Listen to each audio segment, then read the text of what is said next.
Manajemen keuangan adalah bagaimana perusahaan memperoleh, menggunakan, dan mengalokasikan dana secara efisien untuk mencapai tujuan perusahaan.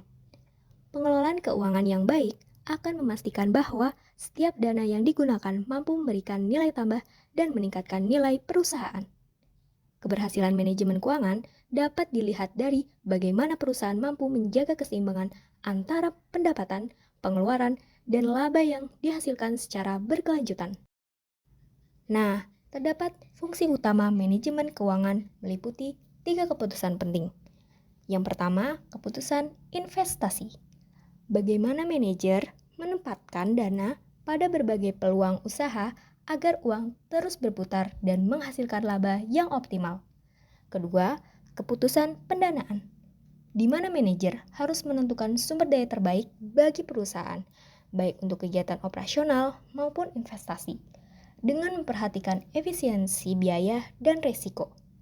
Yang ketiga, keputusan dividen, di mana keuntungan perusahaan dibagikan kepada pemegang saham, serta berapa bagian laba yang harus ditahan sebagai dana cadangan untuk keberlangsungan usaha. Peran manajemen keuangan sangat penting karena menjadi pusat dari seluruh aktivitas perusahaan. Tanpa pengelolaan keuangan yang baik, kegiatan operasional tidak dapat berjalan dengan lancar. Selain itu, posisi manajer keuangan memiliki peran strategis dalam organisasi karena memahami kondisi keuangan secara menyeluruh dan berperan penting dalam pengambilan keputusan.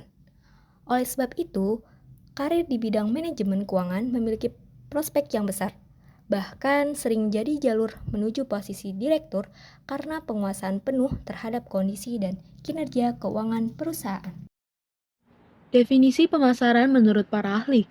Manajemen pemasaran adalah proses merencanakan, menganalisis, menerapkan, dan mengendalikan kegiatan pemasaran untuk mencapai tujuan organisasi secara efektif dan efisien.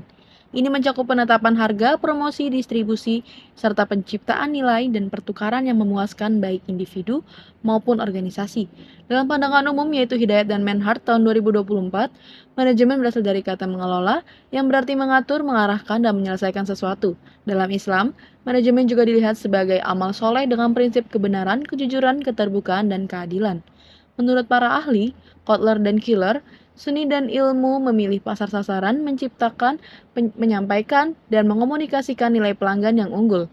Menurut Philip Kotler atau Armstrong, yaitu proses analisis, perencanaan, pelaksanaan, dan pengendalian untuk menciptakan dan mempertahankan pertukaran yang menguntungkan. Menurut Asosiasi Pemasaran Amerika, perencanaan dan pengendalian keseluruhan operasi pemasaran untuk memenuhi tujuan individu dan organisasi. Berikut tahap proses manajemen pemasaran menurut Alimin dan Edi tahun 2022. Yang pertama ada riset pasar, yang kedua pengembangan strategi pemasaran, yang ketiga menyusun rencana pemasaran, dan yang terakhir yaitu kontrol dan pengumpulan masukan. Strategi pemasaran. Strategi pemasaran adalah cara perusahaan merencanakan dan menjalankan kegiatan pemasaran agar bisa bersaing dan mencapai tujuan bisnis. Dalam strategi global ada dua pendekatan. Yang pertama standarisasi, yaitu produk dan strategi sama di semua negara atau lebih efisien. Yang kedua ada adaptasi, menyesuaikan produk dan promosi sesuai kebutuhan lokal. Faktor yang perlu diperhatikan yaitu aturan negara, kondisi ekonomi, nilai tukar mata uang, budaya, persaingan, serta target pasar. 5 strategi utama menurut Kotler tahun 1997.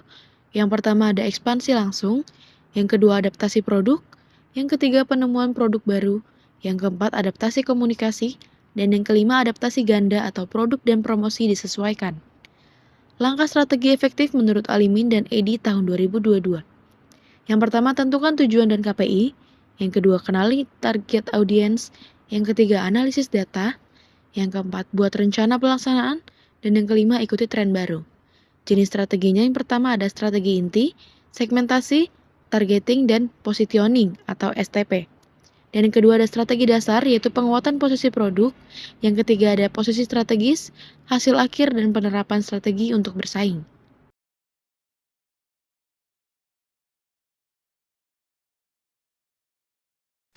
Pada bagian ini, saya akan menjelaskan tentang laporan laba rugi dan neraca. Laporan laba rugi digunakan untuk mengetahui pendapatan dan beban perusahaan selama satu periode. Tujuannya supaya bisa dilihat apakah perusahaan mengalami keuntungan atau kerugian. Komponen utamanya ada penjualan bersih, harga pokok penjualan atau HPP, dan biaya operasional. HPP dihitung dengan rumus persediaan awal ditambah pembelian bersih lalu dikurangi persediaan akhir. Perhitungan ini penting karena kalau keliru hasil laba yang didapat juga bisa salah. Sementara itu, neraca berfungsi untuk menunjukkan posisi keuangan perusahaan di akhir periode. Komponennya meliputi aset, kewajiban, dan ekuitas. Aset itu misalnya kas, piutang, dan persediaan barang dagangan. Kewajiban berisi utang perusahaan, sementara ekuitas mencakup modal pemilik dan laba yang ditahan. Melalui neraca, perusahaan bisa melihat apakah kondisi keuangannya stabil dan sehat. Cara mendapatkan harga pokok penjualan adalah total biaya yang dikeluarkan untuk memperoleh atau memproduksi barang hingga siap dijual. Unsur HPP meliputi biaya bahan baku, tenaga kerja langsung, dan overhead pabrik. Perhitungan HPP penting agar harga jual mencakup semua biaya dan menghasilkan laba. Dalam studi kasus UMKM goreng garam, harga awal 25.000 hanya memperhitungkan bahan dasar sehingga rugi 4.000 dari BEP 59.000 setelah harga pokok penjualan dihitung secara menyeluruh, harga jual dengan margin 20% menjadi 70.800 dengan surplus 11.800.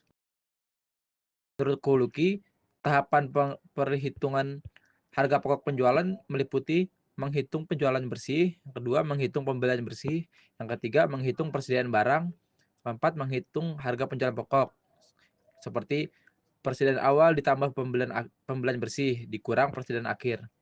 Kalau dalam praktik UMKM, harga penjualan pokok digunakan untuk menentukan harga jual, menghitung laba kotor dan margin, mengelola biaya produksi, bahan baku, dan overhead, menjadi dasar pengambilan keputusan usaha.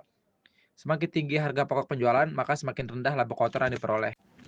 Break-even point atau disingkat BEP adalah titik impas saat pendapatan sama dengan total biaya. Analisis BEP ini membantu perusahaan merencanakan laba dengan menentukan volume penjualan minimum untuk menutup biaya. Jika penjualan di bawah BEP, perusahaan akan rugi. BEP ini penting sebagai dasar perencanaan laba jangka pendek. Kalau menghitung BEP per unit ini yaitu biaya tetap dibagi harga jual per unit, dikurang biaya variabel per unit. Kalau BEP per rupiah itu biaya tetap dibagi biaya variabel per unit dibagi harga jual per unit.